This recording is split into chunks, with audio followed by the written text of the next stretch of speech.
नमः सभापति आर्य जगत के मुंडन विद्वान श्रद्धेय डॉक्टर जलवंत कुमार शास्त्री जी, इस कार्यक्रम के अखर वक्ता संयोजक श्री विनय कुमार तेलंगाना जी, समस्त विद्वजन मातृशक्ति।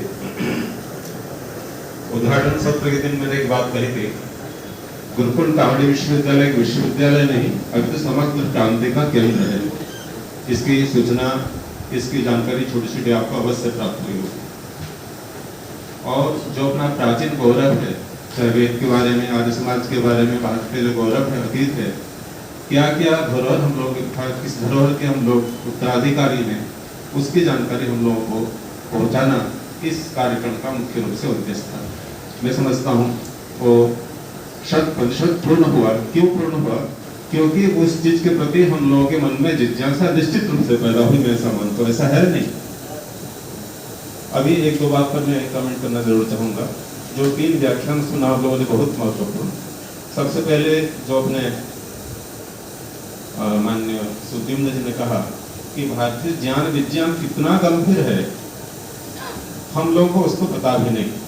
मैंने संस्कृत वाङ्मय में, वैदिक वाङ्मय में कितना ज्ञान विज्ञान भरा पड़ा है समस्त विषयों में, सर्वज्ञान वयो कहते हैं। तो उसका थोड़ा सा प्रकाश हम लोगों के सामने आया। केवल संस्कृत के जो वैज्ञानिक ग्रंथ हो वही नहीं, संस्कृत का प्रत्येक शब्द अपने आप में नया ज्ञान विज्ञान लिया हुआ, इसमें कोई गौराई नहीं है। जैसे एक शब्द जलम, जलम आप लोग जलम पीवती, जल को जल बोलते हैं। जलम को जल क्यों बोलते हैं? जायते अस्मात्, जिससे समग्र सृष्टि की उत्पत्ति होती है। आप जल से सब प्रलय का होता है। लीयते अस्मिन्, समग्र संसार जिसमें लीन हो जाता है उसको जल बोलते हैं।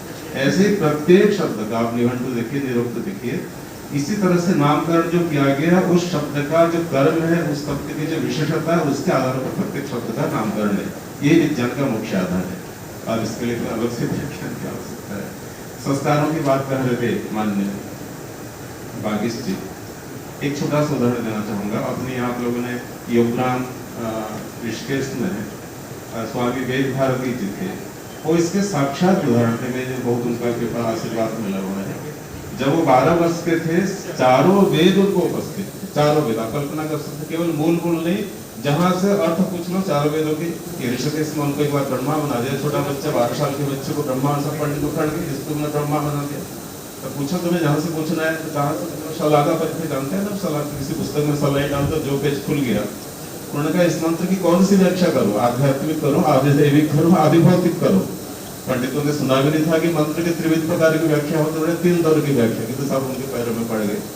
मैं सुनाना चाहता हूँ कि जब वो गर्भ में थे, गर्भावस्था से पूर्व भी उनके माता पिता दोनों मिलकर के गायत्री का 24 महापुरुष चरण, एक महापुरुष शायद 1.25 लाख का होता है, 24 लाख का होता है, 24 लाख का होता है, 24 लाख का पुरुष चरण माता पिता दोनों ने, मैंने जब तक उनका जन्म नहीं हो गया तब तक। और मैं वो किसी भी कम से कम 14 भाषा में पुस्तकें हैं उनकी, और संस्कृत ऐसे लिखते थे, मैं सुनाऊंगा आपको, ऐसा लगता है कि वेद मंत्र से कम नहीं है वो।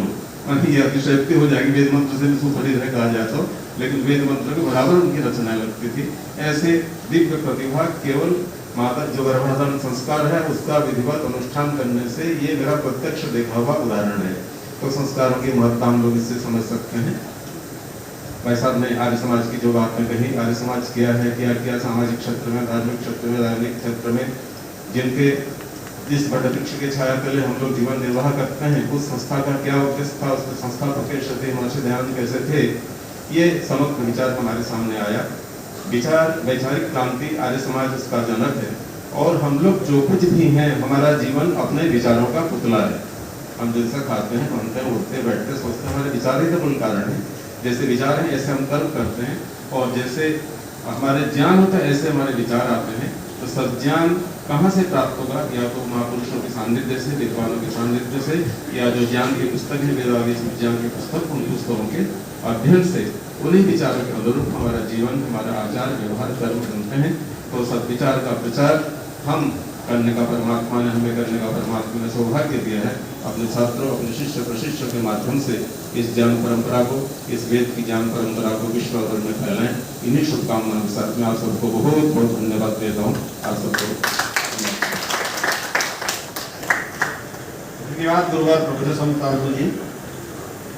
साथियों, कल की व्यवस्था थोड़ी बता दूं कि 9:30 पर यज्ञ होगा, तो हम 9:20-25 तक पहुंचने का प्रयास करें। और कुलपति जी का कहना है कि यज्ञ कुंडों पर अधिक से अधिक हमारे प्रतिभागी, हमारी बहनें, हमारे साथी बैठे। दूसरा कार्य वहाँ एक और होगा कि जो प्रमाण पत्र तैयार हुआ है वो हम आपके नाम जो हमने करेक्शन कराए थे, किसी का गलत हो तो हिंदी में तो हमने करा लिए, पर इंग्लिश की स्पेलिंग तो हमने आपसे स्पेलिंग ली नहीं है। तो आप अगर सहमत हो तो इंग्लिश वाले पोर्शन को हम छोड़ दें, तो आप लोग स्वयं भर लेंगे, स्पेलिंग की गलती ना हो। तो ब्लैक स्केच का ही प्रयोग करके हम उनको भर रहे हैं, इंग्लिश वाले सेक्शन को हम उसमें प्रमाण पत्र में नहीं भर रहे, जिससे कि अशुद्धि न हो जाए। और एक बात और है कि जो फीडबैक फॉर्म आपको दिया गया है, आज तक के व्याख्यान हो चुके हैं, इन सब व्याख्यानों के बिंदुओं को आप अपनी किस प्रकार से रखते हैं, ये कल प्रमाण पत्र के समय ही आप हमें दे दीजिए। वो आज दे दिया है, जिन्होंने दे दिया ठीक है, जो किसी का अंतिम बता रहा हूँ मैं हेडलाइन, किसी को चाहिए तो मेरे पास और आ गई है प्रिंट होकर के, इनको भर लेंगे। मनोज जी दीजिए, किसी और को चाहिए तो इनको भर करके देना है, आपको दिया था, इनको भर लीजिएगा, इनको देना है। और कल हमारा वहां पर बैठने का स्थान निश्चित होगा। आप जब सभागार में घुसेंगे तो बाईं ओर 2 जगह स्लिप लगी होंगी, पार्टिसिपेंट्स ऑफ इंडक्शन कोर्स, वहां पर आप बैठेंगे। 80 लोगों की 80 व्यवस्था, हमारे चौहान साहब बैठे, शिव कुमार चौहान जी, ये भी सारी व्यवस्थाओं में मैं इनका नाम नहीं ले पाया। हमारे पूरी टीम स्पोर्ट्स विभाग की तो इतनी जबरदस्त टीम है, प्रसाद वितरण का कार्य इन्होंने शुरू किया, हमारे यज्ञ में खीर बना करके लेके आए स्पोर्ट्स वाले। तो स्पोर्ट्स विभाग, अभियंत्रिकी विभाग, सभी विभागों से बहुत पूरा सहयोग मिला है। तो आप वहाँ बैठने की व्यवस्था देख रहे होंगे, तो हम लोग संकेत भी कर देंगे, वहीं अपनी सीट पर बैठना है। पूरे व्याख्यान आदि सुनने के बाद अंत में हमारा कार्य है प्रमाण पत्र वितरण और इस इंडक्शन कोर्स की रिपोर्ट जो आख्या प्रस्तुत मुझे करनी है, वो थोड़े समय में करके। तो अब मैं समझता हूँ अपने आपस में जो हमारा साझापन रहा है, सहयोग रहा है, इस कार्यक्रम में यदि कोई सुव्यवस्था रही है तो वो माननीय विश्वविद्यालय के कुलपति जी, कुलसचिव जी और हमारे गुरुजनों का आशीर्वाद है और हमारी टीम का पीछे से काम करना है। और यदि कोई असुविधा और त्रुटि रही है तो पूर्णतः मैं उसका जिम्मेदार हूँ। किसी भी कार्यक्रम का संयोजक, समन्वयक उसका जिम्मेदार होता है। तो जो अगर त्रुटि कोई रही हो तो और किसी की नहीं है, वो मेरी है, आप मुझे बता दीजिएगा। निश्चित रूप से मैं स्वागत करूंगा आपकी त्रुटि बताने को, जिससे मैं सुधार कर सकूं। और यदि कोई सुविधा, सहजता आपको रही है और कार्यक्रम बहुत अच्छा रहा है तो ये श्रेय माननीय कुलपति जी को, कुलसचिव जी को, व्यवस्थापकों को, हमारी पूरी टीम को जाता है। इसी के साथ हम इस कार्यक्रम को समापन करते हैं। सबका धन्यवाद करते हुए मैं आप सभी का हृदय से आभार व्यक्त करता हूँ, क्योंकि मैं भी आपकी तरह प्रतिभागी हूँ। प्रतिभागी होते हुए भी मुझे संयोजन का दायित्व माननीय कुलपति जी ने विश्वास करके दिया।